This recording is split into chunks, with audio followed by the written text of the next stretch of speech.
Welcome, everyone, to Tuesdays with Tim. It's almost Wednesdays with Tim. We're having so many problems.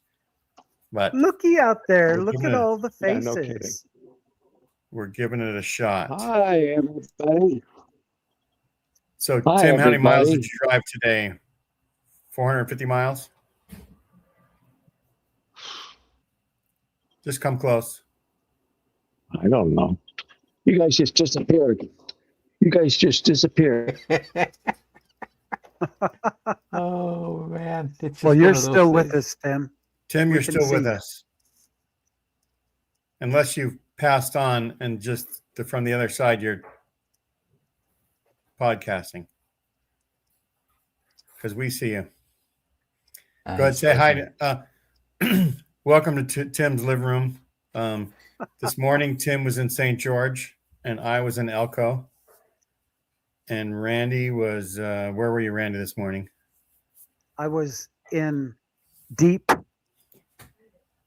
thinking. I don't know. I was trying to come up with something clever, but there's nothing. Spokane's burning up all around you, but you're not. You're safe. We are safe thus far. We go out on our white deck and it's just covered with this black ash. Our house is covered, Wow. but we haven't been hit by the fires, so we're It's grateful almost for like that. a white Christmas. They're still about probably 4 miles from us, so we're hoping they contain them before they travel 4 more miles. Yeah. Part of the problem with Tim was that his old phone or his new phone wasn't working, so he went to his other phone, and it seems to be more connected to the internet, but he can't see when he's in. So I'm going to add him to the stage soon. Yeah, his phone was giving him trouble over the weekend, and he kept complaining about that. So welcome, Alex. Alex, Hello. what picture are we looking at? This is just a stock photo that I picked when I created this user account on YouTube. Is it like a sunset? It is a sunset, yes. I think that's some Utah mountain face somewhere, if I'm not mistaken. I thought it was handsome, so I said, okay, sure, I can use that. So, Tim, can you hear us? Yes. This is totally exciting podcasting. I know everybody's excited. But well, this is what we get for trying to do a podcast when everyone is on their way home and just barely making it when we're supposed to go live. Yeah. Yeah. I got home at 5 after 6. Yeah. And I'm up in Juneau. I'm about a mile from Juneau right now. We're in a cabin. Wow. They have some sort of satellite internet. It's great for download, but upload is just crummy. So every now and then I may drop out, just so before one. Right. So we can hear you pretty well. Yeah. Alex went to his very first Sunstone. Yeah, I did. Congrats on that, Alex. I'm glad you made it to Juneau safe, Alex. I'm glad Alex made it safe to Sunstone. I'm glad you made it safe to Juneau, but everything that you were. Anyway, Alex was. Anyway, we know. I know, and he knows. Just ignore us all. We're nuts. We don't even know what the frack we're doing tonight. Okay. IYK. If you know, you know. Okay, so Randy, you're why coming weren't you to there? us from. So, Randy, why weren't you at Sunstone again? You explained before, but why weren't you? I was on vacation at the Oregon coast at the family reunion we have every year the same week as Sunstone. So I have to say I had an incredible time on the coast. My Amanda just lets me do my thing. You know, she's like, you don't have to join in with the kids and the activities and all that. If you want to stay here and create content or whatever, she just lets me be. And I just had a week of content creation, which I want to talk a little bit about tonight, but we'll do that later. But yeah, I had a wonderful week in Oregon on the coast. Maybe you should have just sent a cardboard cutout of you that like nods its head, and she'll think that you're there, and then you go to Sunstone. I I don't know if that would work because it's more of a two-dimensional situation where I'm three-dimensional. Plus, So you're a probably way better driver than any cardboard cutout that it's ever existed, I bet. yes, yeah, yeah. I'm an incredible. You know what? I am. I'm just incredible. Yeah. I'm just incredible. It's just too I bad there aren't two of you. I know, right?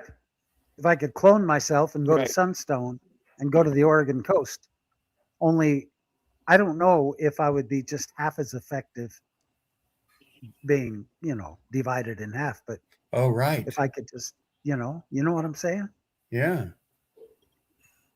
Yeah. So, yeah. Well, maybe we can get God the Father to split you in half, just like He split Adam in half to create Adam and Eve. Maybe we Well, can that ask. was Maybe we can ask for a favor. Can you look. pass Randy through mitosis? So pull him apart from either side. Then we'll have two Randys. How about we just take a rib out instead of pulling me completely in half? Yeah. What can I get for just a rib? Yeah. You can get the mother of all living. And Right? Tim, you do Exactly. know how long it's been since you've been to Sunstone?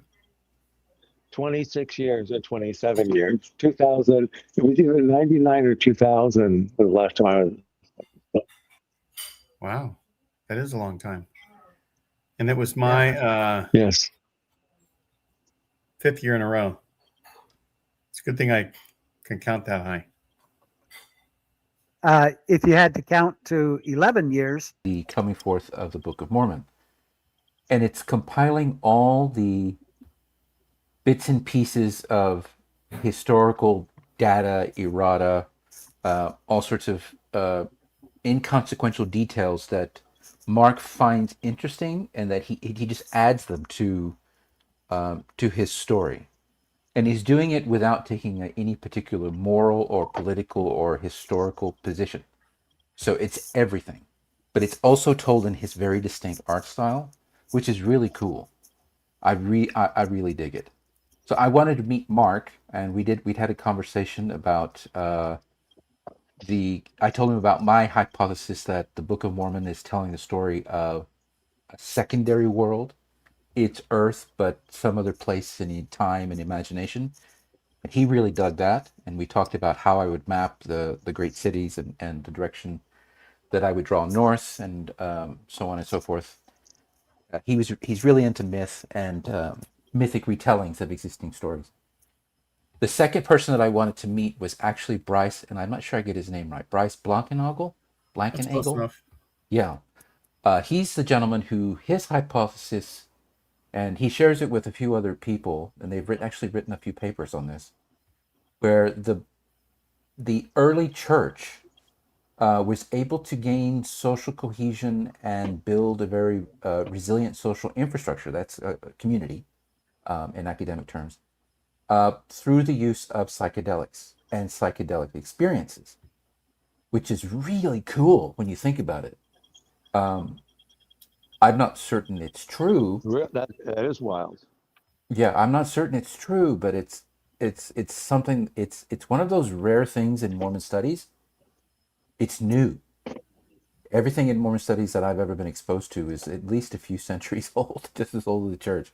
What folks were talking about Mormonism in the 1880s, they were talking about Mormonism in slightly updated language in the 1980s and even now into the 2020s. But this whole psychedelic experience business, that's cool. And I wanted to talk to him about it. We ended up talking for almost an hour. He was asking me about the secondary world idea that I have. We talked about his experience coming up. I don't know if he's Mormon or ex-Mormon. Do you know, Gene? Yeah, I think he served a mission. Oh, okay. Then he Okay. learned church history. Then we talked a bit about the Lost That's 116 dangerous. pages. That's very dangerous. What is dangerous? Tim, what is dangerous? So, what you said he went on a mission, and what was the other thing that you said just a minute ago? That he wants to find the truth, or what was it you said? He learned history. You think he went on a mission and something else? He learned history. Yeah, that's the dangerous part. Yeah. It's very dangerous. Yeah. I was being facetious. That's right. Well, I I'm met tired. those two. I'm very tired. Yes. Jim, why is that thing on the bottom? So we. What thing on the bottom? I have no idea. I mean, Randy, why is that Facebook.com? Go ahead. Go on, Thank you. Alex. I have no idea. I did not put that there. You've highlighted a comment with the link, so it's showing on the screen. Yeah.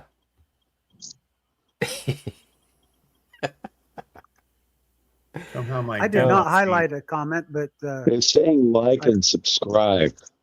Okay. I think that Gene is the highlighter. So yeah, I met those two individuals, and I met a few more people, and then of course we had our own Mormonism After Dark table where folks who regularly frequent that podcast got together and just chatted, and we managed to drag DG there, which was quite the effort. DG, he like myself, he's from Lubbock, Texas, so it was great to meet him, and it was great to meet everybody, including KD and Call Love Choir Queen and Amber, Auntie M, Wayward Lamanite. We had lots of fun.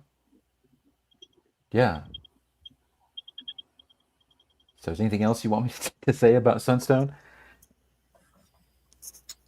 I think that was a pretty good rundown. You met Bryce when we went to the museum, or were we at a restaurant? No. I asked you when that was happening, but I told you, if you recall, that I was not going to be in town in time to hang out with you guys. But we did meet at the Brick for dinner. Remember, the place didn't have any air conditioning. Yeah. Right. You had 12 of us who were all squashed together at that table with no AC and no air circulation. That was pretty fun. Right. Mansions killed by necessitaries. Yeah. And I was stuck in traffic between Provo and Salt Lake. Do you know why, Tim? Because it's congested. Tons of people now live between Provo Point of the Mountain and Salt So Lake. you're saying there's too many Mormons in Utah? Is that what you're saying, basically? Too many people, not Mormons, people. All stacked along the Wasatch Front. Just that whole area from Ogden. I don't know how it is up to Logan to Ogden. I don't know. I'm guessing from all the way down, at least from Ogden, all the way down to Provo, Okay. and not We'll to have you give a Nephi, traffic which is report nice. next time. Tell us about your Sunstone experience. It was like coming home.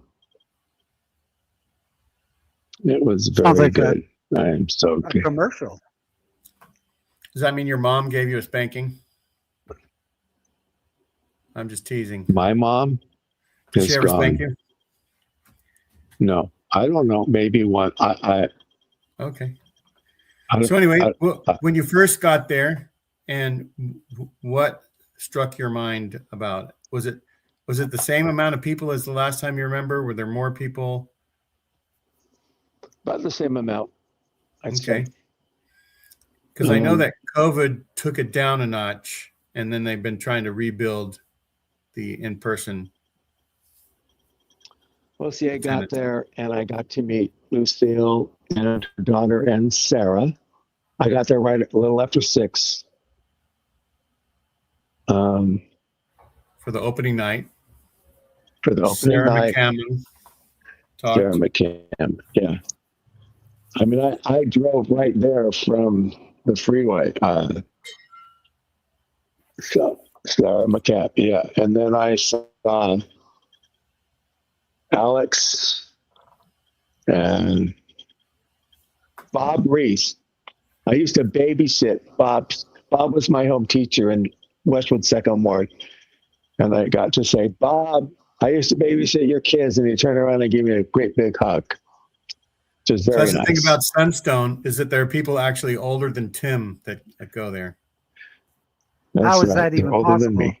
Sandra Tanner, Bob Reese, The three Mike Marquardt. Nephites. the three Nephites. The 3 Nephites are there too. Yes, that's right. And then I went looking for people. I didn't know. I remember, and there were some other people. I can't remember everybody.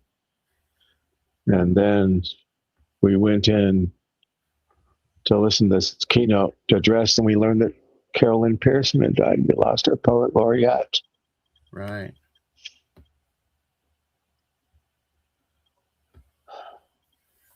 So Yeah, that sucks. So speaking of Carol Lynn, I know very little of her. Could you guys kind of clue me in as to why she was so valuable to the Exmo crowd? Because they were the ones. She is the modern. She is the modern equivalent of Eliza R. Snow. Eliza R. Snow was the poet laureate. Yes. Wow. So she was faithful, I'm assuming? Yes. She wrote a book called Goodbye, I Love You. She married a man who was gay, slowly realizing it during their marriage, and they divorced. Her book's Goodbye, I Love You. And she took care of him until he died from AIDS. Well, I can't tell you how many books poems she's written. She wrote My Turn on Earth. She wrote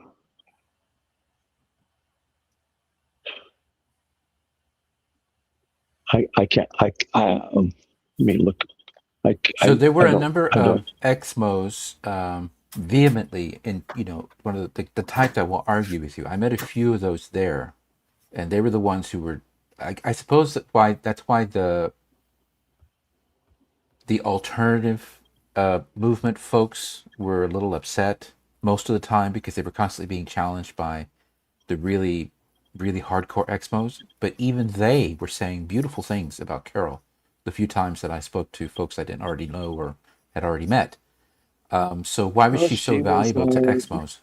Like what was her what was she sharing that was so well met? She was sharing love. Alex, I'm going to challenge you to go read some of her poems. Okay. Beginnings. The first book of poetry she wrote. Yeah, hold that higher. Yeah. So for those who don't know, the Glasslooker, that's what I was referring to. That's Mark Elwood's work. So these two graphic novels are really cool, and he's got at least two more in the tank. But I was telling people at Sunstone that Mark has like 12 volumes already planned out. He thought it was amusing at first, but I'm sure he thought it was really annoying after the fourth person came up to him and said, "Oh, so you have a lot more planned." But back to Carol. If you'll allow me, I'll play a quick little thing on Carol so that you and the listening audience who don't know can kind of get a clue of what she's all about.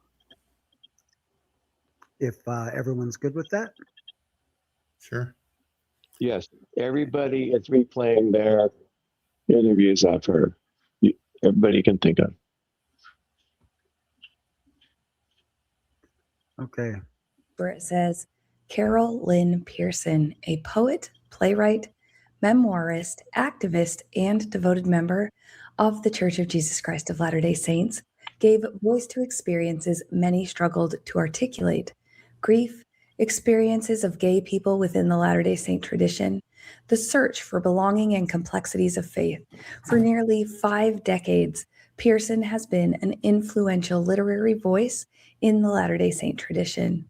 Through her writing, she invited readers into difficult and hopeful conversations, never losing the lens of compassion and love. After 2 years of battling uterine cancer, Pearson died on Wednesday night, July 29th, 2026, at a hospital in California. She was 86. Barbara Jones Brown, director of Signature Books, worked closely with Pearson on the 4 volumes of her diaries called The Diaries of Carol Lynn Pearson. In one of their last conversations, Brown shared that Pearson was eager to know if people were reading her diaries. It was very clear to me that it was very important to her that people know her story and read these diaries. Brown said Can't on hear Friday it. during a panel at the Sunstone No Symposium sound, Randy. commemorating Pearson's legacy. Tim, No we Even hear sound? as she grew frail, Tim, I hear No it. Pearson sound. Don't worry insisted on don't worry signing about Tim. every copy of the diaries with the words, "with love," next to her name. That's what she was all about. Love, Brown said. Latter-day Saint scholar Bob Reese said that Pearson possessed a combination of qualities that aren't common. She was a devout believer and an outspoken critic of the church. She was a person of both faith and courage, he said, and those people are rare. And now let's go to LDS Daily, where it says, crews installed. Okay. I So got to meet her once. kind of gives you an overall.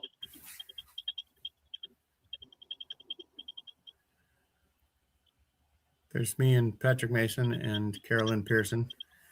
It was at an event where Patrick Mason came to the Bay Area to talk, and Carolyn Pearson drove like 50 miles to go see him talk. And Gene, you look so much better with a beard. Oh my gosh. I'm the short one in the leather jacket. Yeah, sure you are. Oh man.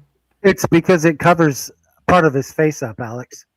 Well, it's because he's got the gray hair, so he looks super cool like that with the beard. So, Well, he's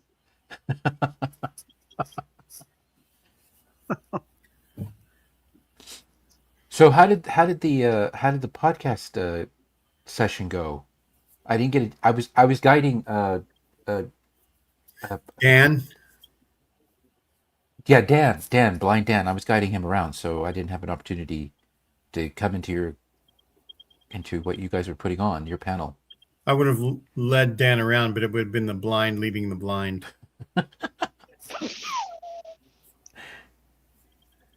So Tim, tell everybody after Randy says something what you thought about the session. Go ahead, Randy. Oh no, actually, Tim, go ahead. I have another thing to show, but it's just when we have a little lag. We had Steve Pinecker on Zoom. We had Gene Judson. We had Megan Hayes. What's Megan her last Hayes. name? Hayes. Megan Hayes. Me, Megan Hayes, me, Karen Hyatt, and Kiki. And we talked about our podcasts and where we think it's going. And we had those 14. Just go back and watch last week's show where we go over the 14 questions. And we answered about 8 of them. Right. We got through half of them. Everybody gave a little. Yeah. It really went well. There was a gentleman. I felt it very well. There's a gentleman caught me afterwards, and he said, I bring my wife to these things, and she doesn't really like all the sessions I go to. I drag her to it. And she finally said, I want to go see this session. And he said he was thinking, he was going to be bored, but he really, really, really enjoyed it. Even Tim, he said. Oh, good. Wow. Even me? Yeah. I'm Wow. happy. That makes me happy. And it makes me happy. And Karen Hyatt fawned all over Megan Hayes. She said that she's a #1 fan of Megan Hayes, and that's pretty awesome. And Karen was all over the place, running around up and down the. Karen is such a delightful woman. She is so beautiful. She's positive. Everything about her exudes positivity and warmth and light. She's just a wonderful woman. Which is probably why her ward loves her. That's why they kicked her out, because the ward loves Well, her. That's why they The excommunicated her. leaders kicked her out, but the ward loves her. She still goes. Okay. Yeah. Okay. Can we only put, just a minute? Can we only put comments that are relative to Sunstone up tonight, please? I don't know enough to read and post at the same time. I'm not that good. Who's ever posting let's keep it to Sunstone and about Carol and There's please, Megan. guys. Where? Okay, first of all, who are you talking about? Megan Hayes? Megan Hayes. No, the Megan Meggan. Oh yeah, it's Meggan. Where did you say there's Megan? Well, Were the you talking about comment, missing link? I can tell the comment had an extra G in there spiritually. So that is you Megan guys. Hayes. See, You you guys. receive revelation from God. I can see around corners. You see it with your spiritual eyes. I can see it with my Yes. spiritual eyes. Yes. Speaking of Gene, Can I borrow your spiritual eyes, Gene? Can I borrow your spiritual eyes sometime? Yes. You just need a rock and a hat. Okay. Thank you. Yeah. I did christen the Church of Jesus. The Church of Jesus. Okay. All right. It's Gene Okay. dash SUS, Jesus, the Church of Jesus Christ. All right. Okay. Good. All right. Thank you. Okay. Yes, she is one smart cookie. It was nice meeting some of our viewers and seeing old friends. It was nice. But my main purpose in going was to see my friend Jay. That to me was more important than Sunstone because we got to spend time on Sunday and Monday together. What's your friend's name? Janie Fleet. She was the secretary in the archives. Oh yeah. And we hit it off over Star Trek. Yeah. We went to our friend Jay Bell's grave on Monday and left some rocks and some 7-Up. At whose grave? My Jay Bell. I took a picture of his grave. Right. Jay was a compiler. Huh? Apologies, Tim, but Jay your was audio. Tim, your audio is delayed, and sometimes it's really fried, so it's difficult for us to hear what you're saying, especially on plosives. So you said who? So you were about to say something about the archives. So go ahead. We're listening. Just keep going. Just that if we ask you to repeat, it's because it breaks up by the time it gets to the rest of us. But you were at the archives to do what? No. Jay was a compiler of Mormon history. If you go to U of U archives, and his collection is huge. He collected everything. He has an LGBTQ archive and lots and lots and lots of papers and things. And Jay was my best friend when I was at BYU. And Janie was my best female friend when I was at BYU.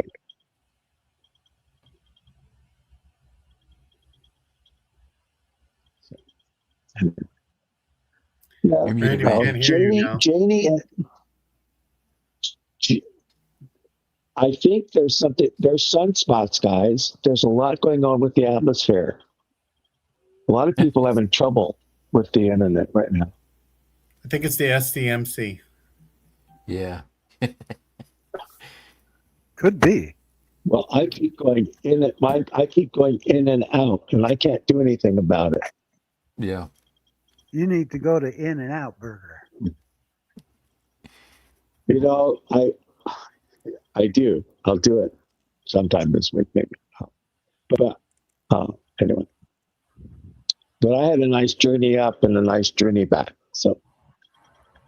And Tim, you said you stopped at the Meadows Monument. Can you tell us about that? Because you didn't say much during the weekend. I stopped it. I stopped. Okay, on Thursday, I stopped at Mountain Meadows. I took a bunch of pictures. We'll have to do a show on it. And then I went to Ironton. And then I went to Cove Fort. So first I stopped at the fort in Las Vegas, the Mormon fort in Las Vegas. And then I stopped at Mountain Meadows. And then I stopped at Ironton, which was a iron mission where they were trying to smelt iron ore. And then I went to Cove Fort and from there up to Salt Lake. And then on the way coming home this morning, I stopped at Dinosaur Experience in St. George. Well, yeah. Oh, no, coming back. Okay, I stopped at BYU to document where the Seventh East Press Office was, where Grandpa's Books was, and where Kinko's was. It's now Cougar Dental. And some kids live upstairs in that apartment, and I think Grandpa's is part of the dental office. And then I went to first thing I did was I went into the library, and I was looking for where the archives was and where the room we called the dungeon was. And where the archives was is going to be study space soon. They're tearing everything apart and building things. But where the photo archives was is still there. And then I went downstairs to the room we used to call the dungeon where we store stuff. The wall is still there. And there's a hole in the wall where the door used to be. But my old office, the microfilm office, I couldn't figure out exactly where it was. And then I went down to the El Tom Perry archives and talked to the archivist there and told, I used to work here, little bit of history. And then after that, I went to Grandpa's bookstore, and then I went to the two places I lived when I was in Provo, and then the Amanda Knight Hall, which was the language training mission where I learned my German. And then I went down to St. George.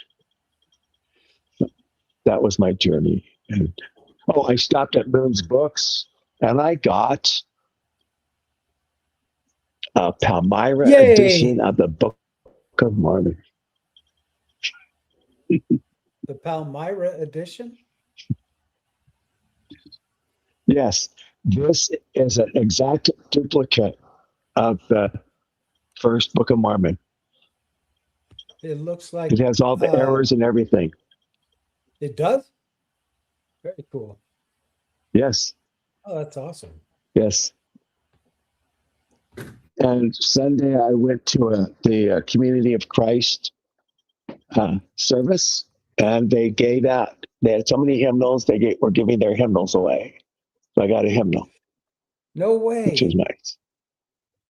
You stole that, Tim. You carried that out under your coat. No. I was there. Okay. I was there. He asked if he could take it, and they let him take it. Alex, you always defend Tim when we're talking about his criminal activity. That's right. That's right. That's right. That's right. Yeah, I got there Alex. late. Yeah, I got there late to the COC Sunstone, whatever it was. It was nice. It was nice. Whoever the speaker was, he went on just a bit too long. But not John Hamer. I missed that. But the 70s somethings or other. They told me what his title was. I didn't quite catch all of it. But he just kept going on for. Go ahead, Tim. He's a chaplain. He's a chaplain In the armed services. Yes. Okay. And something about him being a 70. Gene, did you catch what his title was at the Community of Christ?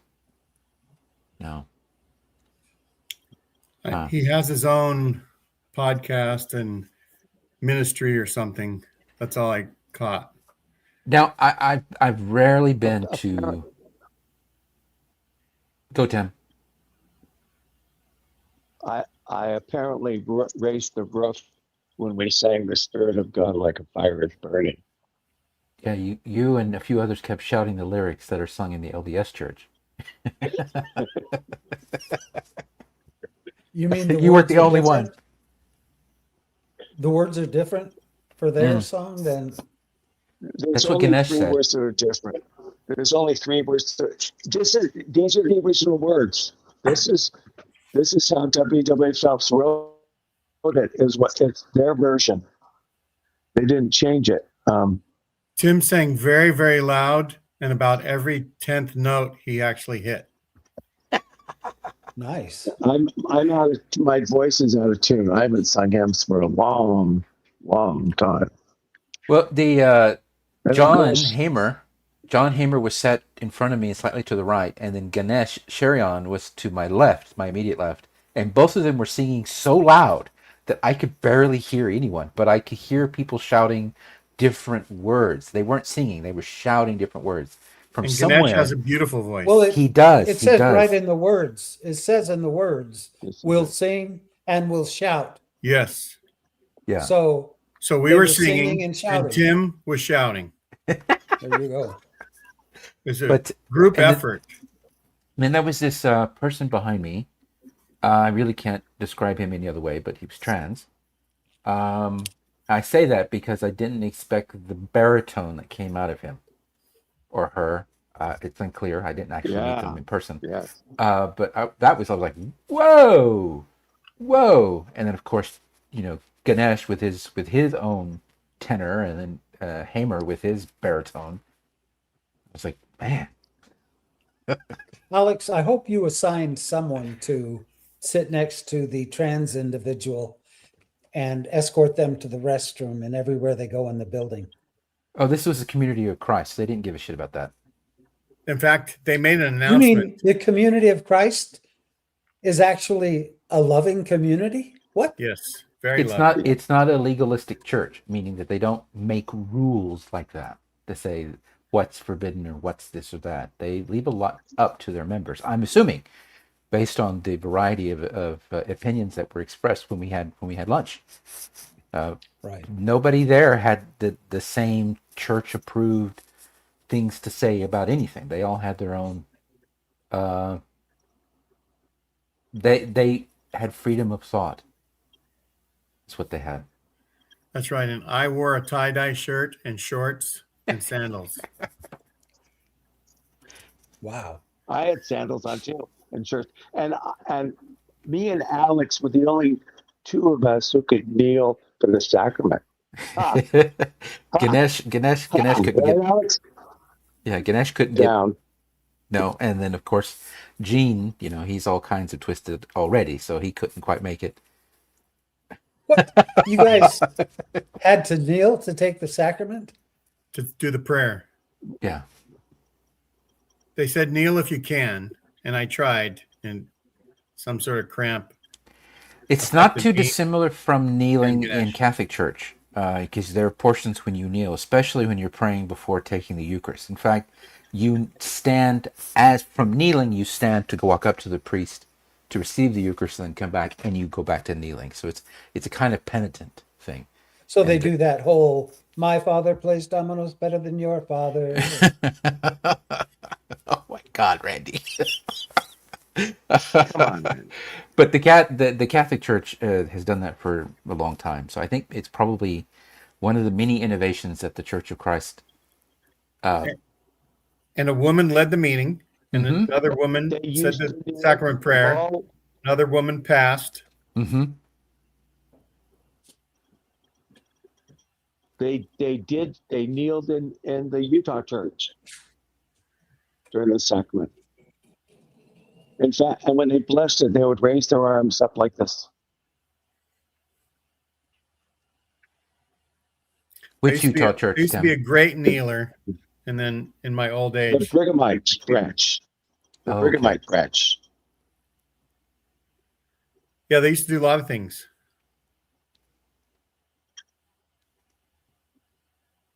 Yes.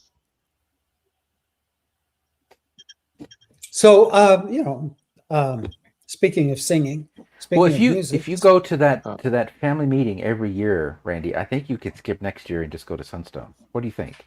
it's a possibility. I made content while I was gone on the beach there, and I'd like to play a song for you if it's okay. Yep. Okay. Anybody Cool. mind that? I actually made it into a TikTok video. and I want to discuss a little bit about social media before we end the show. But yeah, let me play this for you.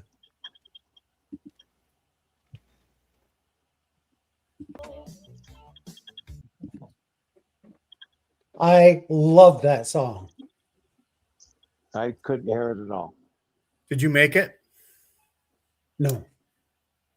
Who created that with the prompt and AI? Well, I don't know, but I mean, I created the video, but I heard the song and loved it. Right. What's So the I song? created the video. Hail to the man. Only he does it. Tim, you couldn't hear You any mean of that? No, praise to the man. I mean, praise to So the it's man. a different yeah. thing. So yeah, Tim somehow can't hear the things that you play, but he can hear us, and that's good enough. Right. Tim, I'll I'm listen gonna. to it later. I'll text it to you on your phone Ron liked because it. Thank you. you don't have Oh, okay.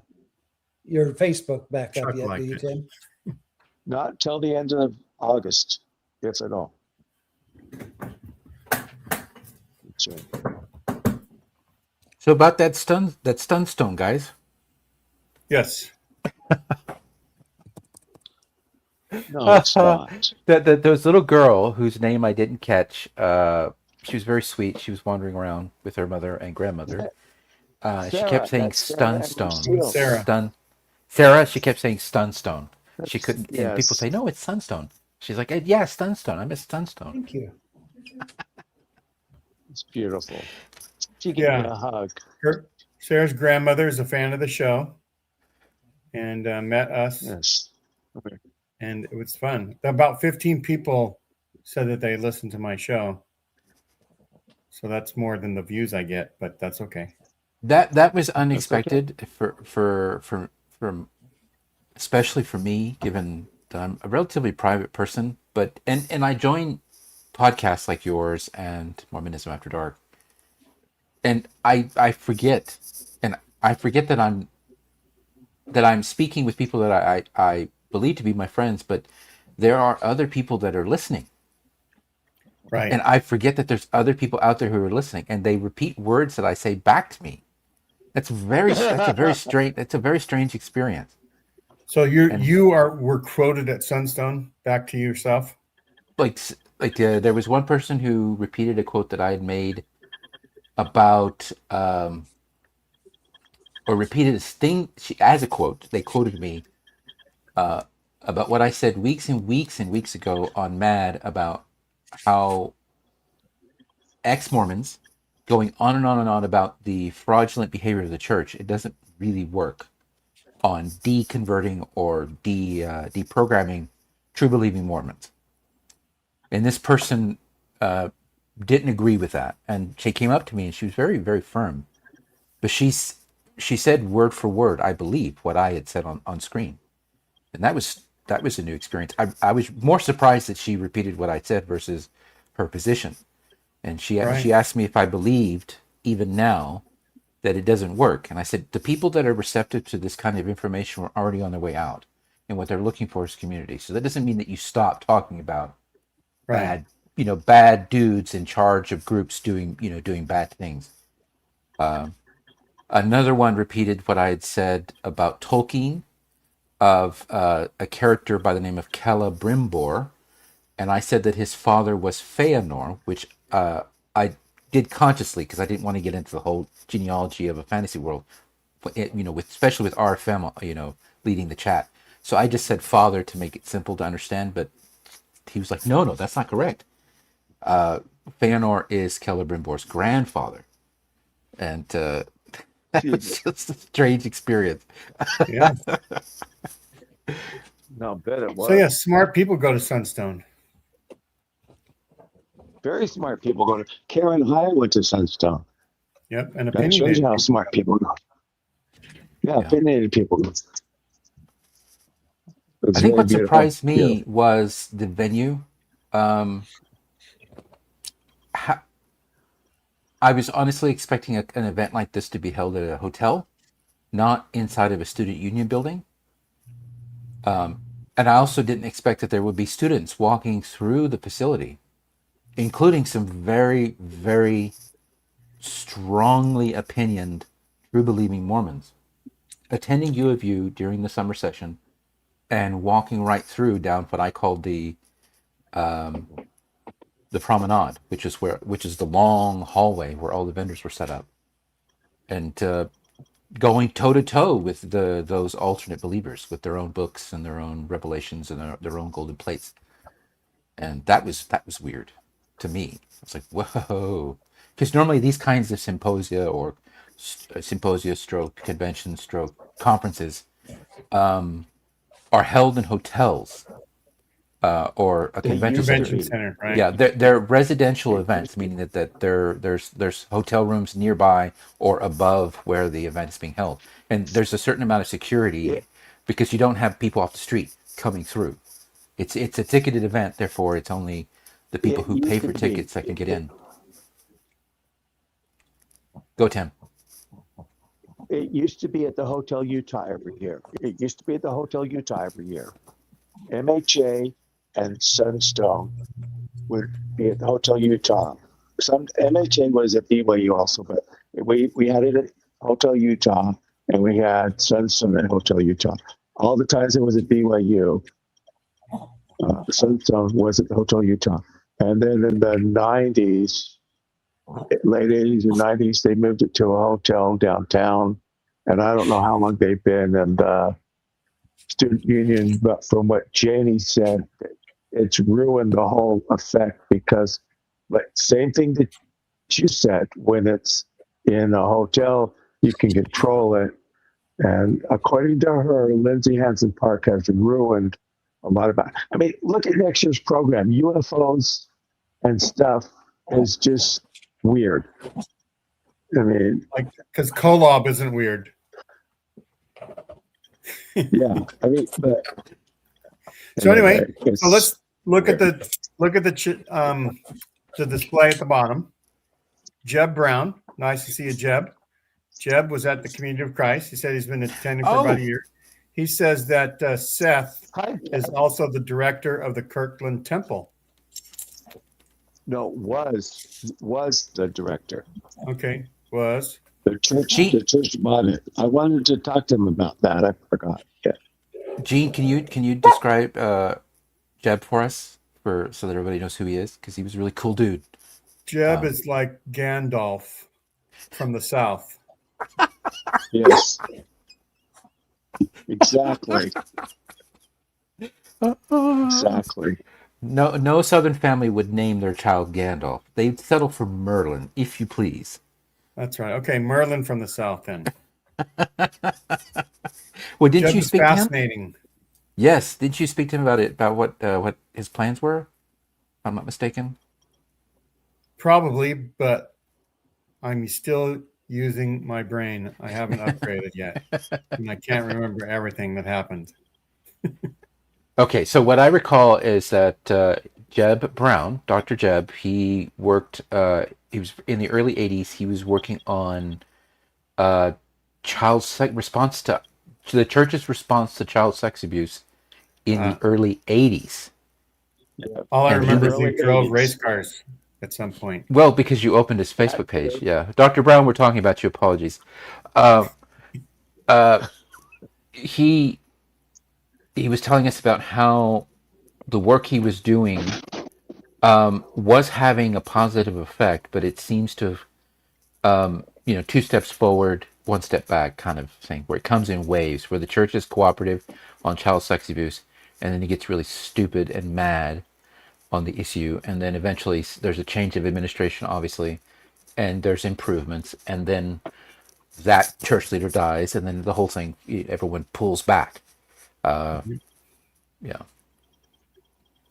Yeah. So, but that's actually the Chamber of Commerce, the Community of Christ is unofficially the 4th day of Sunstone, because the Community of Christ does really well with supporting Sunstone and sending people to it, and so you scratch my back, I'll scratch yours. They are allowed to promote their Sunday services, and it was great. John Hamer spoke, and then Seth spoke, and it was very. I thought it was good. Did you like it, Alex? Well, I was only there for the last, say, That's right. 40 minutes. Yeah. And I was in where the common area. I just kind of stood there for a while. Then when it was an opportune moment for me to come down into, because the chapel itself is actually, it's a bit lower than Although the Alex, if you were younger, you could just run around the yeah, there were kids running congregation anytime you wanted. everywhere. That's was new to great. me. The kids It were was just great. up and down on the altar, and just, well, not they're not on the altar, but going up around the dais and then around the pews, and then jumping hopscotch in the common area. I mean, it's just a screen that separates the two rooms. So, and then you could hear the kids in the nursery. And there was no shame. Yeah, I mean, you don't get that No at a Catholic judgment. church. And I think at a Catholic church, you don't have kids running around because you're in and out of there in 45 minutes. So you're there to receive your sacraments and to pray and so on and so forth. Okay. Who knows you've where received- Catholic kids are when they're having mass? Well, they're usually with their parents and, being held down. They don't get up and run around. That's what duct tape is for, right? Probably. But the kids are there to be blessed by the priest while their parents receive the Eucharist. And then poof. But, we don't go to 4-hour church. It's 45 minutes, maybe an hour, depending on how fast the priest is moving. So that was a new experience for me to see all these kids jumping up and down and moving around. And also touching the Eucharist, or the sacrament as you call it, after it's been served, because normally the priest is the one that eats what's left over. There's no body of Christ remaining. But the kids went up and ate what was left. Ate the rest of the body. Yes. When Randy and Tim and I That was great. were Mormons, we attended as youth, it was the teachers' quorum members that got to eat it. Yeah. That was the blessing of being able to take down the sacrament.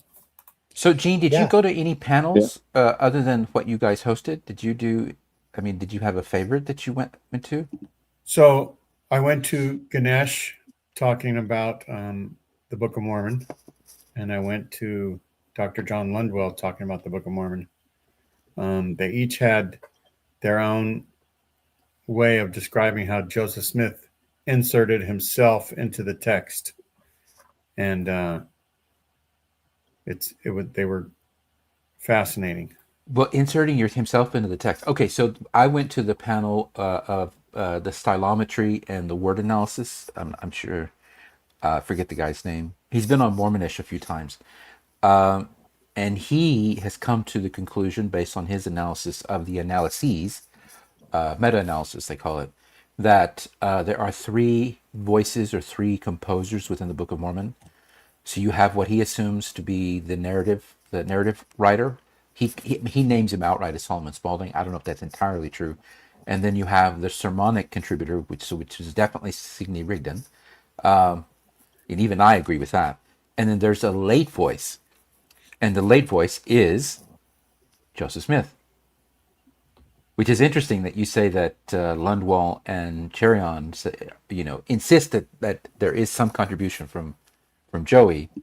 And you have this other guy who believes that Joseph Smith was not the whole contributor or the whole creator, but he did contribute late in the process of putting together the book, which is pretty cool. So they all seem to be agreeing in their own way. Yeah, in a way. The thing about Ganesh Cherion's analysis is that he shows how things that are happening at the same time in Joseph Smith's life are reflected in where he was, who was his audience, and what was happening. And so because there's a timeline of where Joseph was and who was being the scribe, and so a lot of that stuff is written down, and you can sort of document a timeline of where Joseph Smith is, and then you can work backwards and say where in the Book of Mormon was he during those times. and he shows a lot of that. I have his book somewhere, but I don't know where it is. Was it the only panel that you or panels that you found? So like people have been posting in the comments, the Mike, the comedian, was good. There were a lot of times I was running around trying to help other people do things, like help Megan Hayes meet people, help Kiki get acclimated. I crossed paths with Rebecca in Landon, Rebecca Biblioteca in Landon, Brophy. But Dan, again, I had Dan on my shoulder, so I was like, man. And he wanted to go see Julia Sanders. She was interviewing that guy. Oh, his name I always forget. He was one of those, like Dr. Brown, he was one of those folks who is an advocate for child safety. Oh, yeah. Ossoff or something like that? He's not a Mormon. He's a lawyer. Kossoff. Yes, he's an attorney. Tim. His name is Tim. That's why you forgot it. Tim Kosnoff. Tim Kosnoff. Yeah. Yeah. Tim Kosnoff. Tim, what was your favorite oh my God. Session? Your favorite session. My favorite session was the one on folklore. The one on folklore. That was my favorite session. I wanted to go to that one. I completely forgot. I just got it was great. It's great. I loved it. So what did they talk about? Is it just like the three Mormonite? What is it? The three. He talked about. No. He didn't even talk about the three Nephites. He talks about lizard men. There's supposed to be a lake monster in Bear Lake and Utah Lake. There's he showed a bunch of videos of swings that swing on their own near where he lives in Orem, I think, and also a door that was locked, but it opened and closed all on its own. That's just one example, but he gave a whole bunch of people see lizard man, the half. Was it just one person flying through the air? Just one person giving the presentation? Just one person? Yes, but he's a folklorist. His name is. Oh well, I got it here. What am I doing?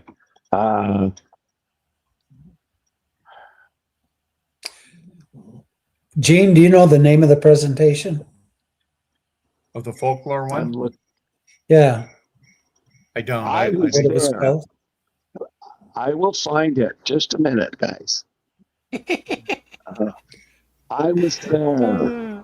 Pretty much there were 5 sessions for each, either hour or hour and a half, depending on what was going on. And it's a lot of things, a lot of sessions. Yes. What? I don't know who you were just talking to. You said I was there. You weren't. I was just simply asking Gene if he knew the name of it, but Danny I wasn't Stewart. looking it up. I was kidding. Danny Stewart is the folklorist. Danny Stewart. Yes, Danny Stewart. Yeah. The description or the question was, for more than 2 decades, Danny Stewart has collected personal narratives, rumors, anecdotes, and real, quote, encounters with spirits, apparitions, monsters, and superstitions throughout Utah. So I'm assuming that's what he talked about. A Mormon and a ghost walk into a bar. Adventures of a Utah folklorist. It was great. Yeah. That was my favorite session. He was running around and showing things and acting out. It was the best session. Or not that I would take. Yeah, I wanted to go to I did go to the session about the First Nations prophet. Do you know which one I'm talking about, Tim? There. Yeah, okay. Ember and I. Go, Tim. No, you go. Ember and I were in there for maybe 15 minutes, and we both bounced because whoever this guy was, he was reading off of a sheet of paper. He had a hard time controlling his slides. He had a monotonal voice. lots of great information, but the presentation was so bad. And then Yes, coupled with the fact that the honest. audio in the West Ballroom was awful to begin with, that I really couldn't Yes. hear most of it. So I was like, I gotta go. I can't handle this guy. Yeah, it was. But Yeah, it was bad. He can't project. He's not a very good public speaker. Kirk, nothing against you. You just need to practice. That's all. But yeah, yeah. it was okay. Yeah, that was one that I was hoping that would be good, and then the other was why gay men stay in the church, but I missed that one too. I think I was talking to someone, forget their name. Yeah, they were asking me lots of questions about being Catholic and the cult that I grew up in, which was they were being kind of pushy, but I answered every question that I could as the best as I could without giving too much away. Megan Hayes kind of pushed back on that either yesterday's show or today's show, where she looked into some stats about gays and attendance in the Mormon church. And she showed how like way more than 4/5 of people who identified as gay 10 years ago, say, are no longer attending. So there are people, right? And but just not, they're not like staying as because the church is so true or anything like that.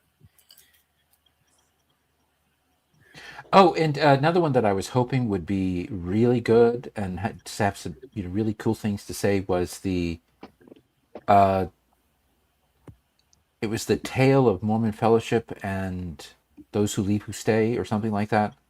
It was comparing the Those who Mormon stay. experience to the Lord of the Rings and to the Hobbit, which is it's one of those cool ideas. Like, okay, what's in this one?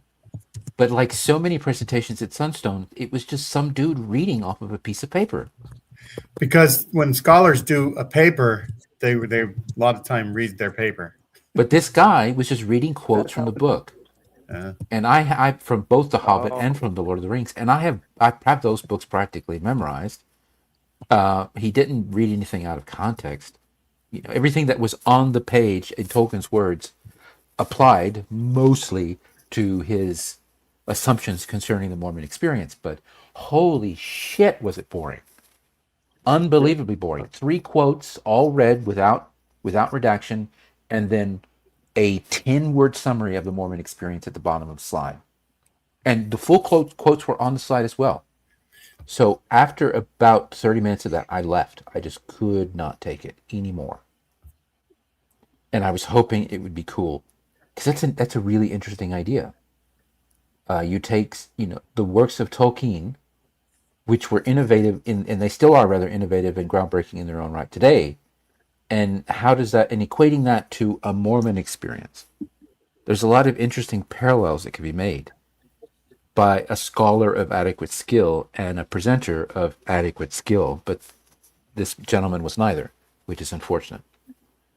Like somebody commented in the chat that the session titled "We're Thankful for the Moisture," Eli McCann and Skylar Westerdahl did a really good job. One of them's a TikTok sensation, Eli McCann.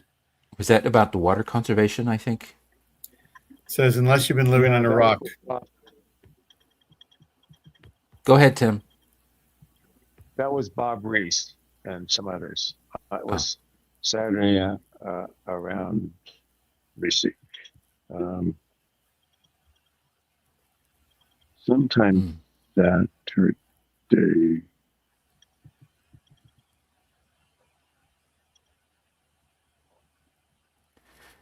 I think at one point, Ember and I sat down with one of the volunteers, and we were interviewed to give our review about Sunstone and how well it was put on and stuff, and the quality of the programming. And just about what every complaint that I've expressed so far, I did sort of lay it out in the interview that I gave, and I suggested there be some kind of filter of applied to future presenters, that they have to present a video, 15 minutes, as a kind of primer, so that anyone who reviews will also get a good read on, reviews those submissions to present, will also get a good read on how good of a presenter the person who is suggesting a particular session actually is. And I think that would be very valuable in the future, not just by improving the quality of the sessions, but also improving the quality of the person. So, what am I saying here? We as paying customers to Sunstone want good presentations and good presenters, I think is a better way of putting it.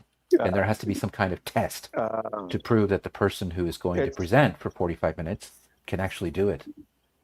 And that's important. It's the same way at MHA. They have the same problem with speakers at MHA and John Whitmer. It's the same kind of thing. You get what you get, and yeah. So even I agree with you. They should. Like Mark Marquardt is not the most engaging speaker, but he has a lot of good information. So, I tried to say hello to him, but he couldn't hear me. Yeah. Really? Yeah, I said, hey, Marquardt, and he looked at me, but then I realized he wasn't looking at me. He was looking through me to somebody else, and then he just turned around and walked away. And then there was a girl who was standing next to me. She says, "Oh, don't worry, he didn't hear me either." So I was like, okay. Mike is in his own little world. Yeah. Mike's just that way. You got to love him for who he is. I gave him a big hug when I saw him Saturday morning, and or was it Friday? I maybe it was, and I said, "I'm glad you're here." That's just Mike.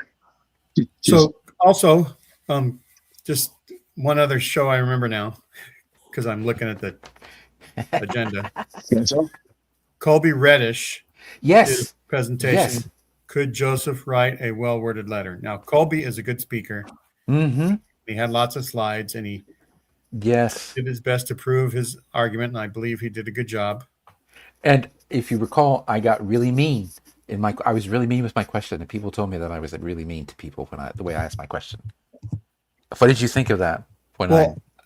Colby appreciated your question. But did you? And did other Moes of various stripes? I mean, part of what you're supposed to do at a symposium like this is to challenge the people that are delivering their arguments. Well, right? I guess describe to the folks listening what Colby actually presented.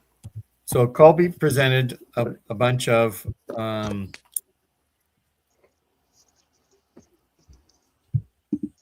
sections. Did he compare sections of what Joseph Smith wrote to sections of like the Bible a lot? Yeah, the parallel between the text in his letters to the text in the. Yeah, so I think maybe one thing is that since he normally is dictating these things, Colby's saying, even if he's not original in coming up with write or dictate a coherent, well-worded letter, he could by using these other things that were in his brain. Yeah, and there were folks that were coming up to the microphone, and it was quickly turning into "you have to believe" or "be forgiving" to Emma Smith, a kind of struggle session that folks in extreme religious groups tend to go through, where you right say, was Emma Smith lying or couldn't remember? Yeah. Right, and we have to forgive her, and we have to be nice, and I hate that we have to be nice bullshit, because there is nowhere in any religious text there's a commandment, be nice to people. That does not exist. No. We as a species were just as happy to kill anyone who was a threat, and we still are the same as we were 3 million years ago. That's when we took this shape. So I don't know if I'm good at quoting other people or I just don't remember things, but tell us what you said to Colby or Randy, your dogs. Yes. Mute. Okay, so what were you saying, Gene? So Oh, hey, sorry, Alex. I didn't mean to interrupt. I couldn't hear Oh, Gene.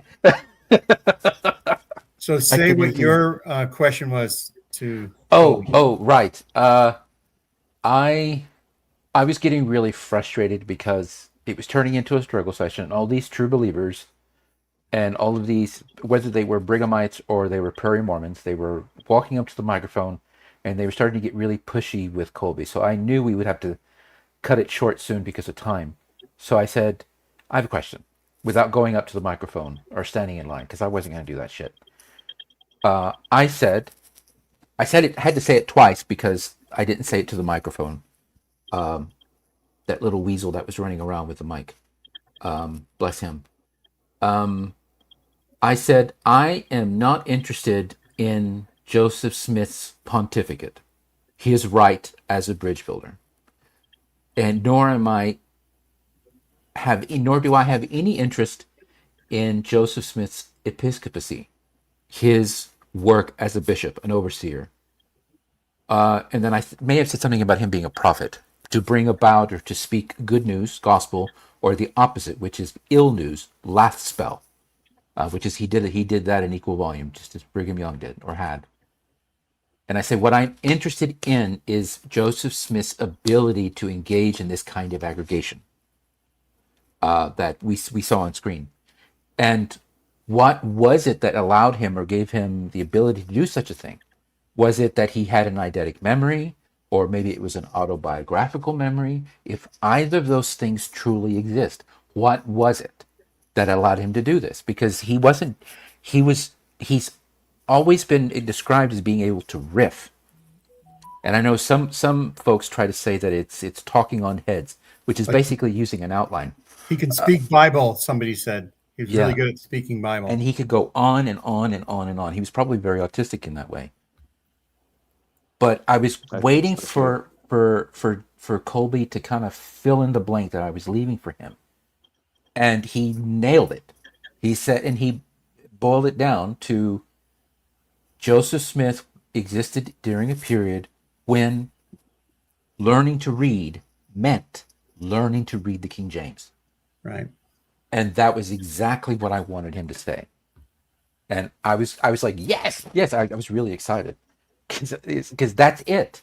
That's it. So whether or not he wrote the whole thing, the Book of Mormon, or he was a late contributor because he used other people's work, doesn't really matter. He was able to use his aggregating skill, his ability to talk on end on particular subjects, his ability to invent stories, which is documented, his ability to write, which is important. Then he was able to contribute to the Book of Mormon and possibly rescue the project from the catastrophic loss of the pages by Martin. And I also suspect that Joseph Smith himself also lost a good portion of the work while Martin was away. So they had to start over. And if I were to estimate, it was as much as 3/5 of the project was kaput. That's missing from the story. And there have been some people, whether they are legitimate or not, that have attempted to fill in that missing 3/5 with whatever they believe was there. I think the closest to that is probably Lars Nielsen, but he's kind of wacky. But Colby nailed it. You know, he could he could write like the King James because that's what he learned to read first. Right. If you learn how to read and write looking at the Bible, you're going to be able to speak Bible. It's the same with Shakespeare. There were folks after Shakespeare who learned to read using his works when they were published. Cool. Yeah. Oh, there was these folks that were there, and Tim, I don't know if you saw them. They were the very first table coming from registration down onto the promenade, and they had these really thick volumes for the Book of Mormon, and it had every version inserted. And one of those folks said that they have new translations coming. They were talking as if they have the plates. Did you talk to those folks at all? Not really, no. I wasn't, and I didn't know what it was. There were so many things to look at. I, I, I was more interested quite frankly, and seeing my friends, running into people, than talking into any of those. So, Alex, I'll tell you, the guy that is coming up with the new scripture, I interviewed, and I can't remember if Randy was in on it, at the beginning of this year, like in January. So if you go look, and I think we even say something about new scripture. Maybe I should look for the link to it. Yeah, they said that the golden plates are being translated. And I was like, Yeah. really? And the only reason I walked up to them because I saw the frontispiece on their well, maybe it was on the title page of their book, their collated book, and it was weirdly formatted. The text itself, it had all these different numbers and letters and symbols. I mean, it's the Book of Mormon text, but it was redacted in a really weird way, which I didn't quite understand. As far as adding little just say dots. It's just as made up as Joseph Smith's making probably up. You know, every paragraph had little hats and dots and symbols, these kind of weird and strange annotations. But on the title page, I think it was the title page, they had a separate, which is the tree of life that you see in Kabbalah. Really? And that was the reason because I saw someone holding the book and I saw the separate, and I turned around and walked up to them. Separate. Yeah, separate. It's the tree of life with the circles laid up like a tree, with lines connecting them. It is. Yeah. My friend, Royland Mortensen studied the Kabbalah to death of me while you explained it to me. Royland was a friend of mine, and he had a nameplate on his desk that said Royland Mortensen Kabbalist. Interesting. Wow. Anyway, well, there were a lot of. Yeah, I asked them about it, but they really didn't have much to say about the separate. And I was like, "Why are you using it?" And they didn't really know, which is a surprise to me. You put that symbol on your pages, and I would think you would know and understand what it means. Wow. And I made the comment that if you have all the different individual circles, they have names, but if you have them mostly highlighted in white or whatever color, then if it's just one color, then all of the points on the tree have to have the same color. And I pointed that out because they had two of them, because of the artwork behind the separate is black and white. I think it was trees or something. Then all of the points on the tree also have to be the same color, but they weren't. So I pointed that out, and that's when I knew they really didn't know what the symbol was. They probably thought it was cool, but it's a magical symbol, so maybe that's why it was on their artwork. But Western esotericism doesn't use it like the Kabbalists do. And you rarely see Kabbalists drawing a separate anywhere because it's that sacred. You just don't fuck with it because it has a kind of power that they truly believe. So they don't want to fuck it up. So they don't draw it anywhere. Yes, it's true. And then I had this conversation with some folks who were Adam God believers.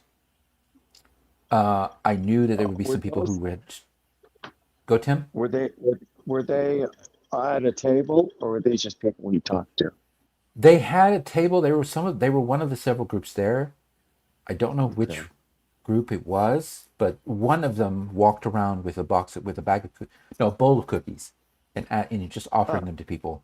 And I noticed it said Adam God. He had a little pin on his lanyard, and I said, "What is that?" Because I was genuinely, I've heard RFM describe it. It has something to do with Michael, Archangel, as being human or something. It's very confusing. And he tried to explain it, but he wasn't very good at explaining it. Where'd Randy go? Is he still on? So David Fairman is the guy that was doing the scripture thing. They consider him like a prophet that's bringing forth new scriptures. Yeah. And, just like our authors that write about Middle Earth or Harry Potter or anything, you could create your own. Yeah, I don't fault scripture. I don't. Yes. To make Adam God again. Those pins, I saw those. MAGA. Yeah. In fact, one of the girl who interviewed Ember and I, what was her name? Was it Grace? Monica. Monica, I think her name was. She had one of those on her lanyard too. Mike Norton is the one that came up with that. Cool. True. I mean, bully for them. I mean, they want to believe what they want to believe. That's fine, as long as they believe it with conviction, and they don't use their belief to fuck with other people. I'm cool with it. What was one of that other group that was? Oh, the girls in the pioneer dresses. Tim, do you know what group they were with? There were the polygamists. I don't know what group they were with. I didn't ask them that.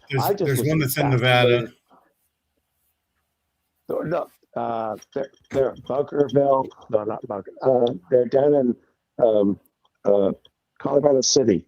I don't know. Anyway, I don't know So where the they ones that were there. that. So there was a group from Colorado City from the documentary, and they were selling things. I bought some things, and then there was another group that was passing out pickles and things and cookies. And that was a different group. They were further. Yeah. They were closer to towards registration. Yeah, they were nasty, by the way, guys. They were walking all around, so I didn't know. But yeah, so there's one nasty group that's from Nevada, somewhere near Las Vegas. I don't know where, or up 395 or something. But anyway, they were really young girls. They had a chaperone, male chaperone. He was really tall and skinny. He was very skeptical of me. But I bought a few things from them, and he seemed to relax.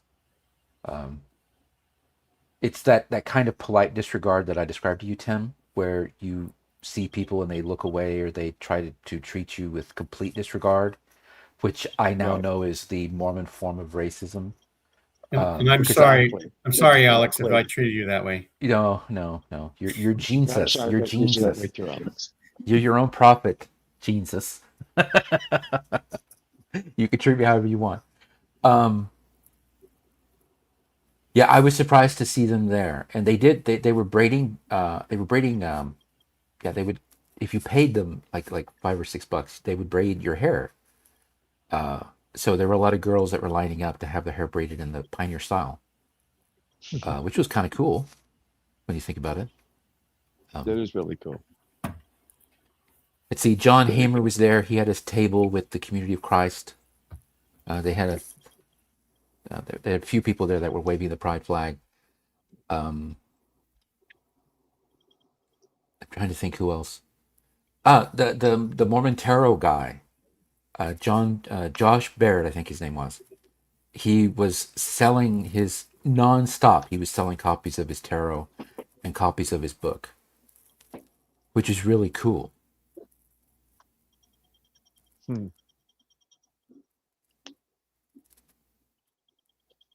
Interesting.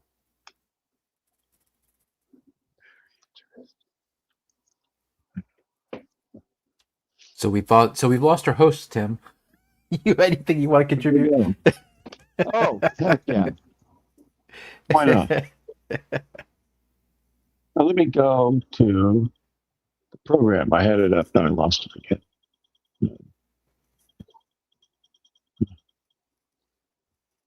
There's a lot going on with the atmosphere. All right. Let's talk to what I went to. Well, the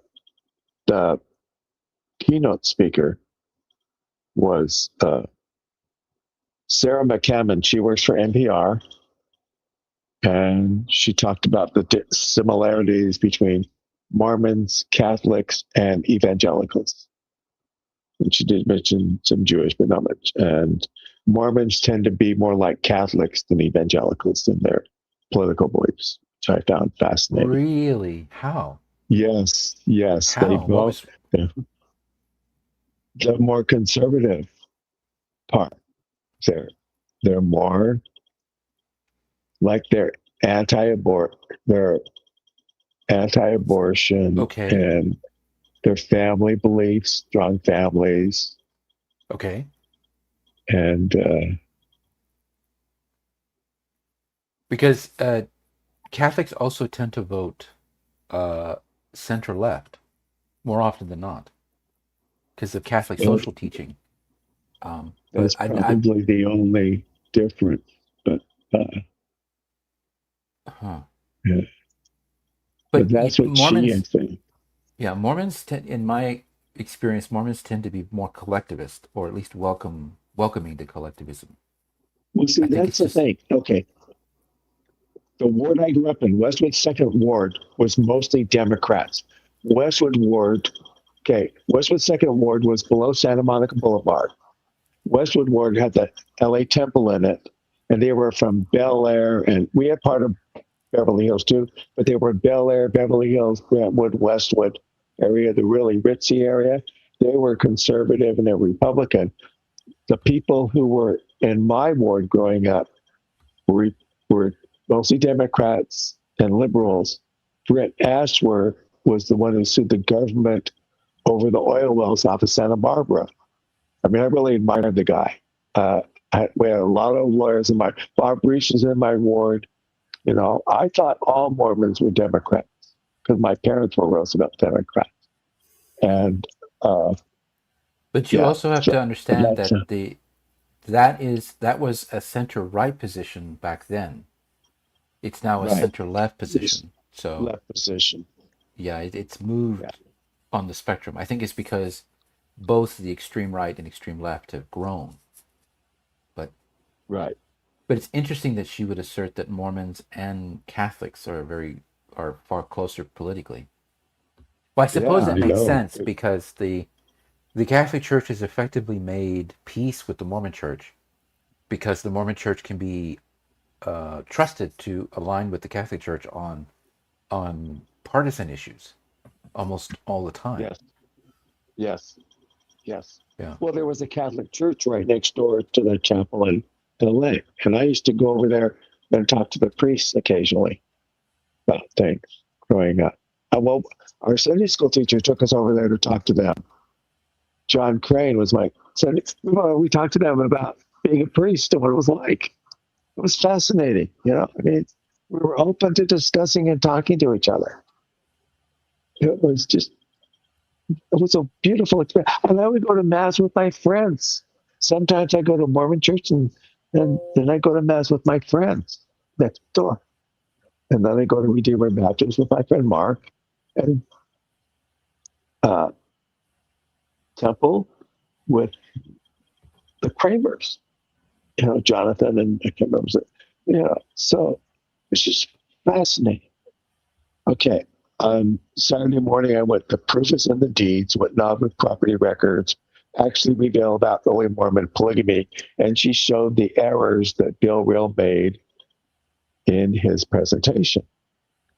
Now, there's only one deed that she could prove was a plural wife of Joseph Smith, and that he did it for that reason. All the rest were kind of like he gave him the property to hold it for him in name only, which was fascinating.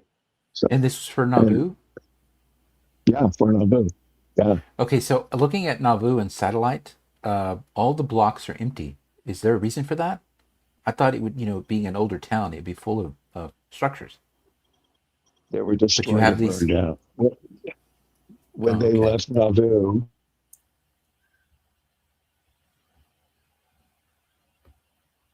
did we lose him? Over the year, nobody lived there. The town became derelict. The town became derelict, and not a lot went on after the Mormons left. Mm. And then I went to here. Next one was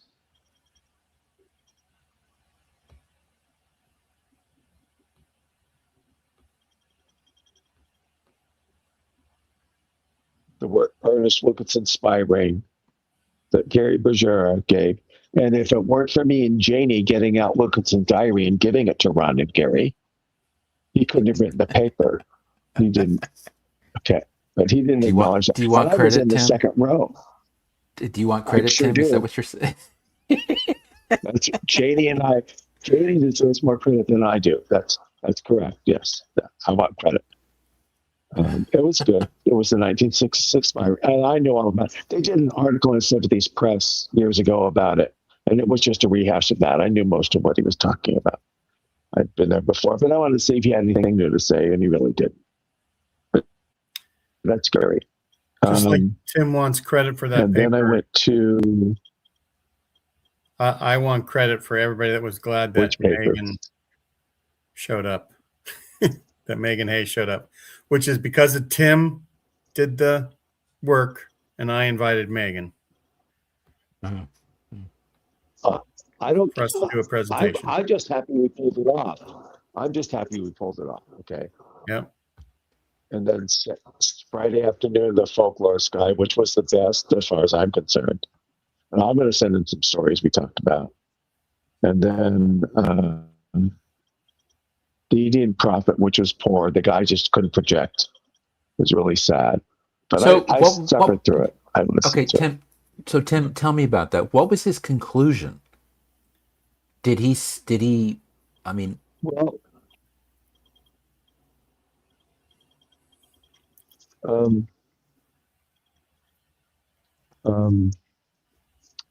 So while you're thinking of that, Jeb says the polygamous group is called the Work of Jesus Christ at Thank you, Centennial Jeb. Park. Okay.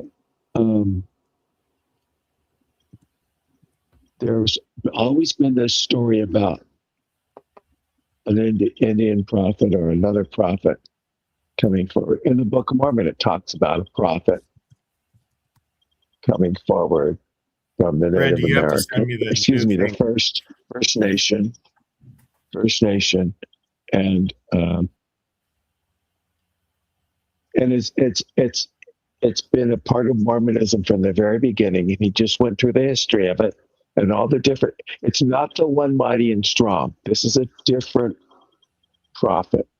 This is it that would come out of the First Nation, and he went through all the history of where it came from and who claimed to be it.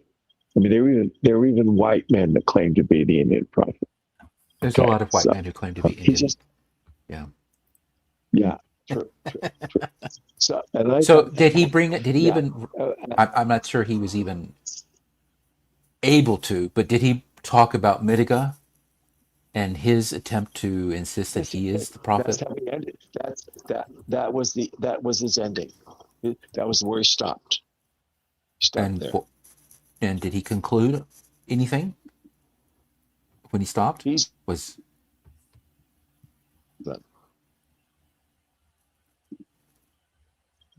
Basically is what he said. You broke up again, Tim. So he did what? He said he was a fraud like the rest of them. Oh, pretty much. Oh, he thank God. Been the same.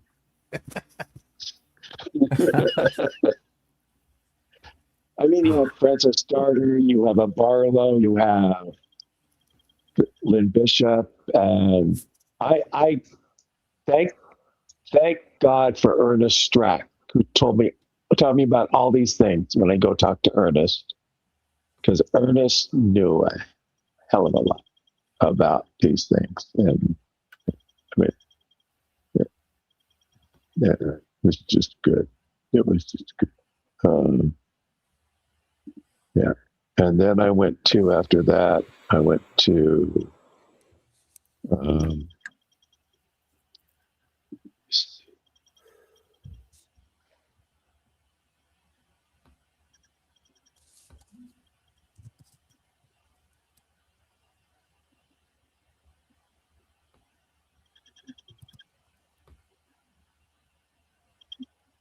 There was the priesthood power one that I would have gone to, but I was just so out of it by that point. I think it was like at 6:00. I was like, man, I want food so bad. I don't know what I did. I don't know which one I went to. Yeah, there was one Mormon priesthood power. Is Mormon priesthood power unique, or is it an expression of broader energetic phenomena? I'm curious if I may have to buy. And then it went to like, share, follow, influencers, algorithms, and the making of modern Mormonism. Gene and I went to that one. I also went to the one with Analyzing Mormon Friday. But I don't remember. It was in the morning.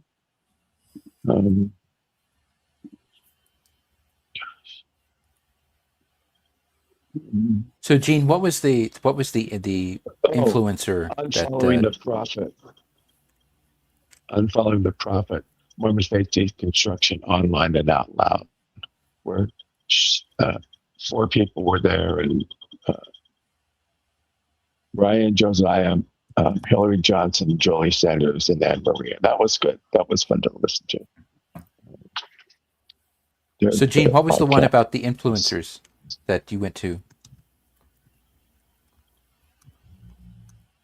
So yeah, Gene top. He did a lot of statistics. Yeah, so they had let me see if I can remember they kind of tried to find out all the podcasts. Is that the one you're talking about? Where they had the network they had to of have all so the many different followers to qualify. Yeah, so it had to be Yes. It had to be busy. It could be a small channel, but if people were commenting a lot and interacting, then that could, a 200 subscriber channel with a lot of activity could fit in. But mostly there were probably 500 subscribers and up. And he had like 5 years at a time, like the 2010 to 2015, 2015 to 2020, 2020 to 2025, and showed sort of like a growth of the number of podcasts that were there. And he had this other color for like the new ones, because he had sort of ex-Mormon content and sort of church semi paid for content. It seemed like semi-official.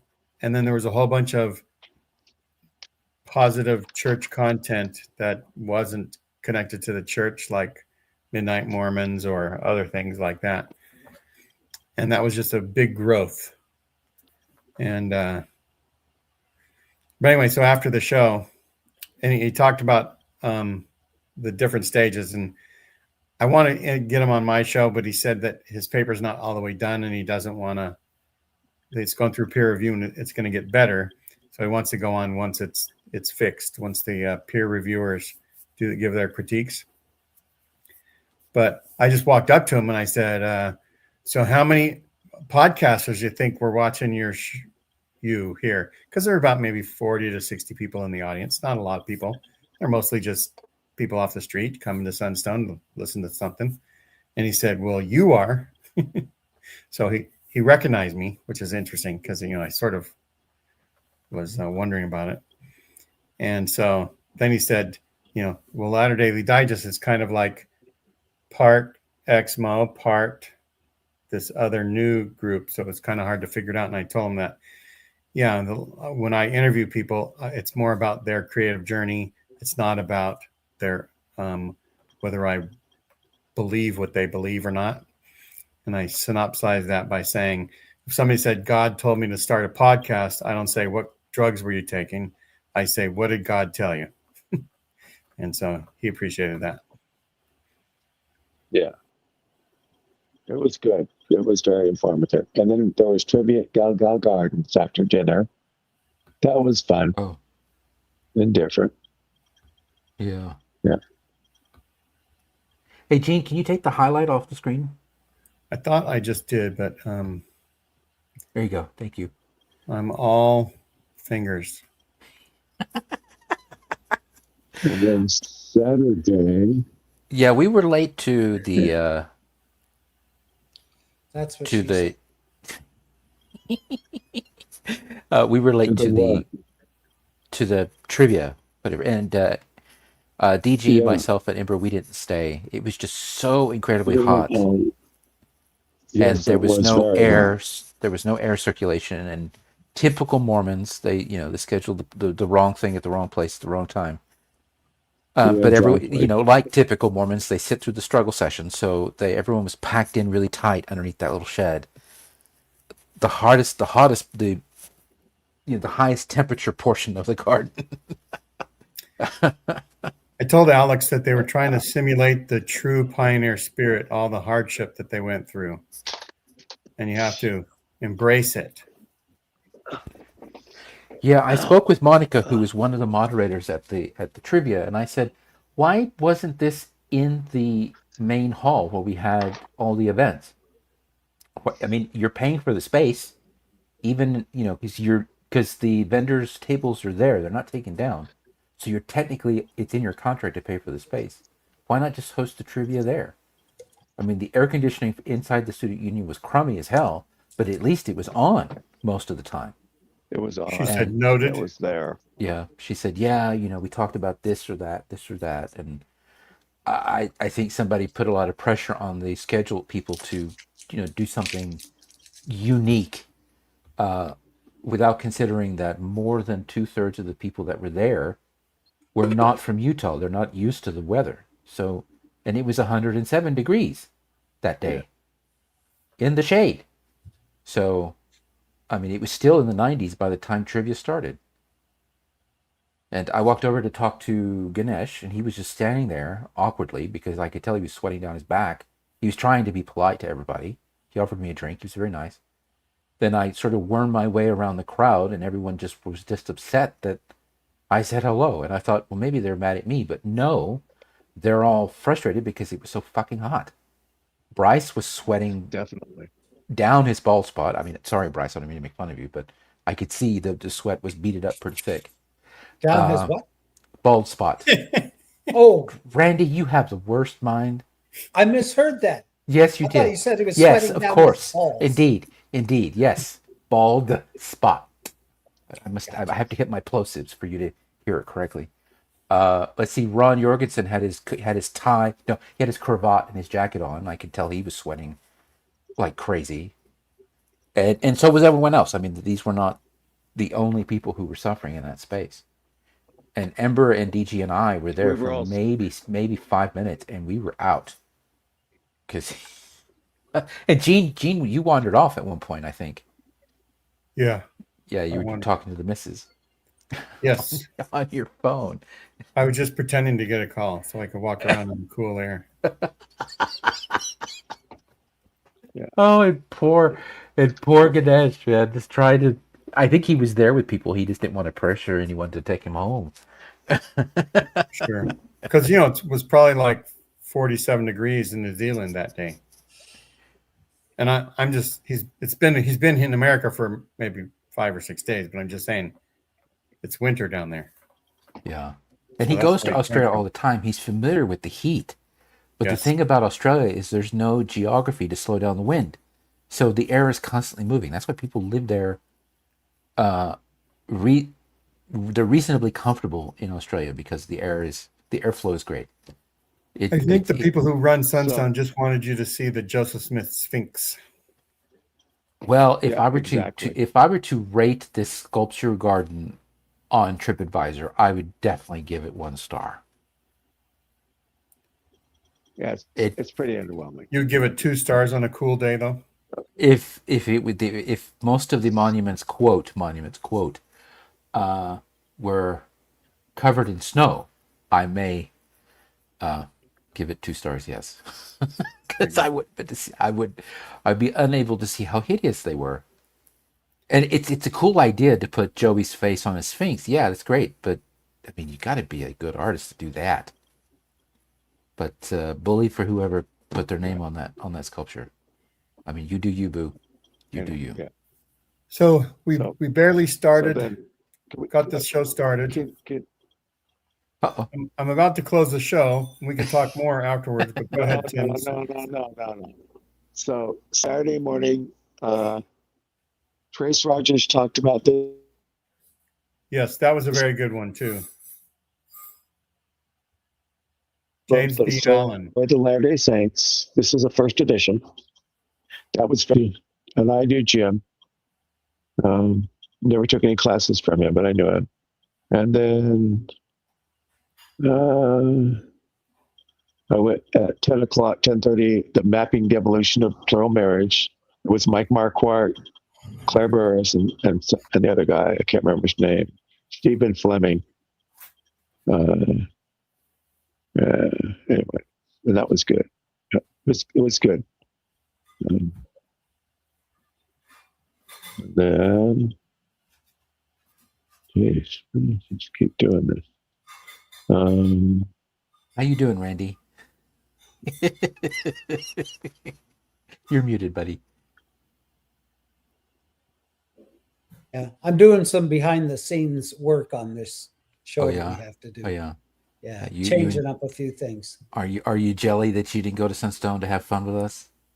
I am jelly every year. Yes. Well, actually, you wouldn't have been around. You would have been flirting with girls all over. You would have done what we were hoping DG would do, which is talk to all the ladies and that woo hurts my them. feelings that you think that I would flirt with girls. You, What? you're a And then flirt, at Randy. 12 Don't at 12 spare me this. Spare me this. I'm in a committed relationship nonsense. You are a flirt. Nevertheless, and I am in a committed relationship. we get back on track, please. Yeah, Okay, so, Tim. Tell us about what you want to tell 12:20, us. Tell us about. Avery Young Burr talked about breaking the script, how two actresses from Brigham Young Theater Troupe became his nemesis. The one who wrote the whatever wife, the 13th wife. So, and that was very short and it was very good. And then I went to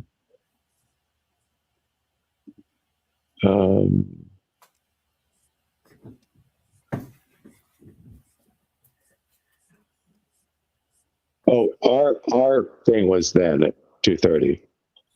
And then after ours, I went to Bachelor's Delight.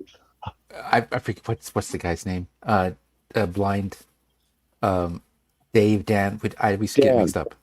Dan. Okay, Dan. so we were coming out of the Thomas Murphy was doing this academic thing where people come up and or go up to the microphone and sort of review his book in front of him. But of course, Don Bradley, God bless him, Randy, stood don't up. add anybody yet. I'm not. Don Bradley just stood up and just talked and talked and talked, and Dan was already having a hard time staying awake. So we got up and left, and you guys were on at the same time. So we were passing by. I was like, "Oh, it's the podcast thing." I was like, "Dan, you want to go in?" He's like, "No." I was like, and he was really forceful. I was like, "Why? Why not?" And he's like, "Oh, I know those guys. I know what they're going to say." So we went down to the panel where Julia Sanders was presenting or interviewing Kossoff. Yeah, I thought I'd throw that in. He said he knew you guys. He knew what you're about. So he didn't have to attend. He was there in spirit. He was there with his spiritual eyes, his spiritual ears.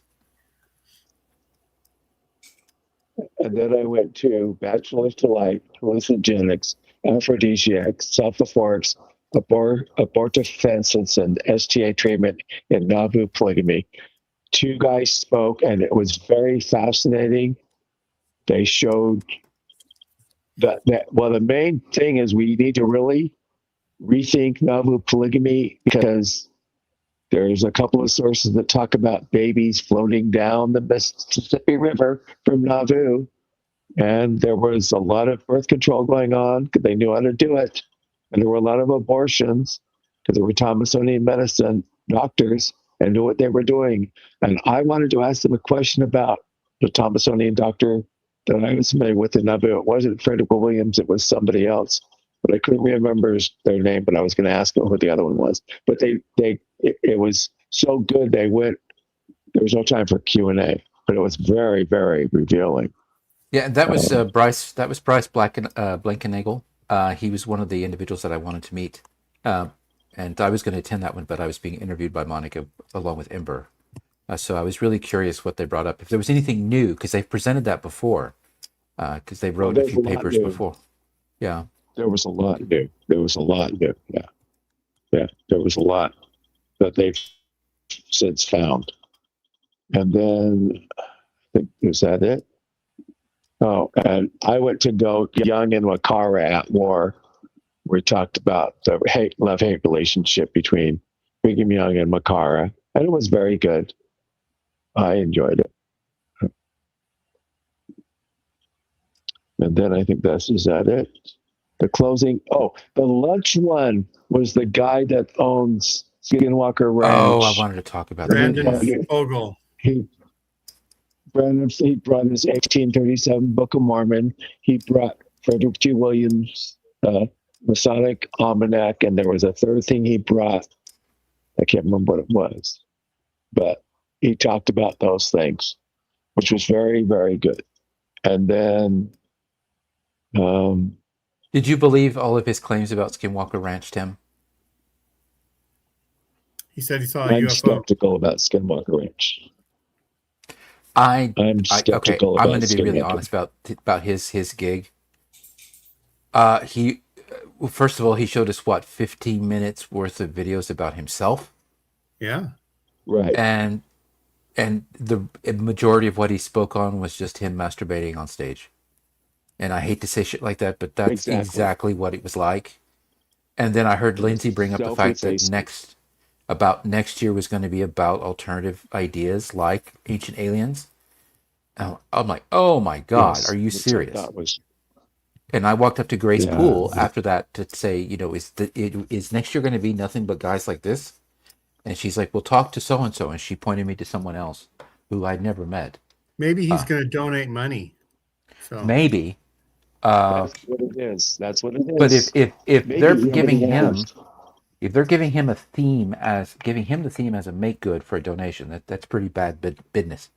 Because I told the person who was in charge, I think, of next year's schedule, or at least going to make selections, that the line between legitimate and illegitimate in Mormon studies does not exist. You are either or. You can't drift close to the line of delegitimizing yourself, or you can't go from delegitimate to legitimate ideas or presentations or whatever, thinking that there's this fanciful fantasy dotted line that separates the two groups.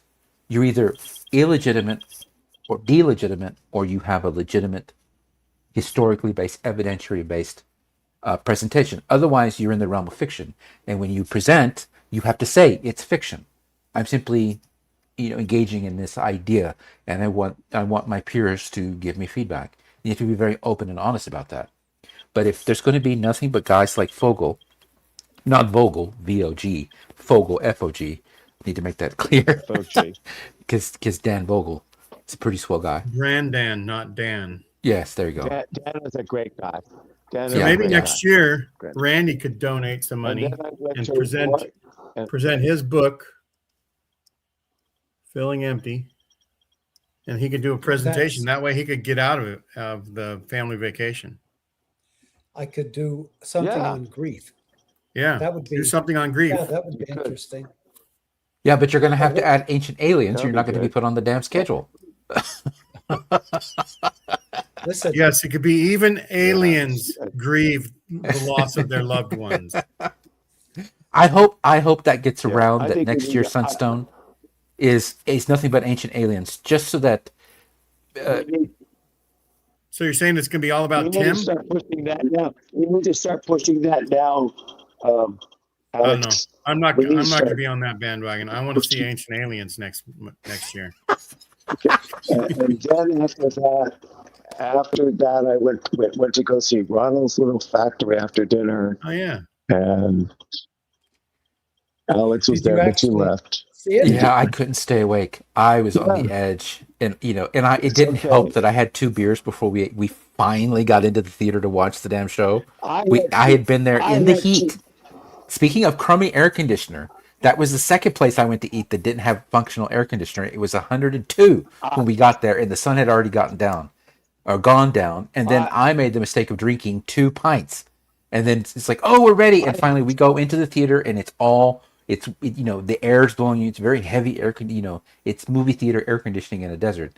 So after about 30 minutes, I start drifting away, and I realized that I had fallen asleep. So I woke up in a panic, and I lost my phone. So I was like, shit. I was like, I gotta go. I just called a lift. Yeah, I did. The gentleman who was sitting in front of me, I guess felt my phone bump his ankle. So he reached down and kind of looked behind him to see where it came from. And I was like, it's me. He said, "Is that your phone, or are you just happy to see me?" See, Randy, you always go there, you dirty old man. But Hey, the premise, not that Alex old. was trying to count to 11, Randy. but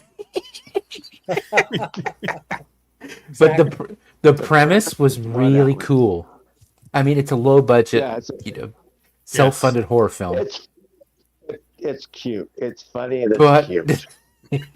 but the poking What? fun at stereotypical Mormon antics, and it was what I saw, what I remember was fun, but I didn't watch the ending. So we're coming up on 2 hours, and thanks everybody for watching. We had some technical problems, and we also had Randy, and we also had Tim, and we also had Gene. If it was just Alex, it would have been a great show. Sorry about that. But Wait, I put the wrong name on the show this week. It should have been the Alex Show. Alex did a great job. Thank you, Alex. You saved us. Oh, He's yeah. very He's Three sleep deprived old men. Yeah, I came to the rescue. You did. I love all of you, did. and I thank everyone who was welcoming to myself and Ember. We got a lot of love there. It was a surprise to the both of us. I don't mean to speak for Auntie, but she did relate that she was surprised at how generous everyone was. So I I thought I'd have share been that. yawning a lot.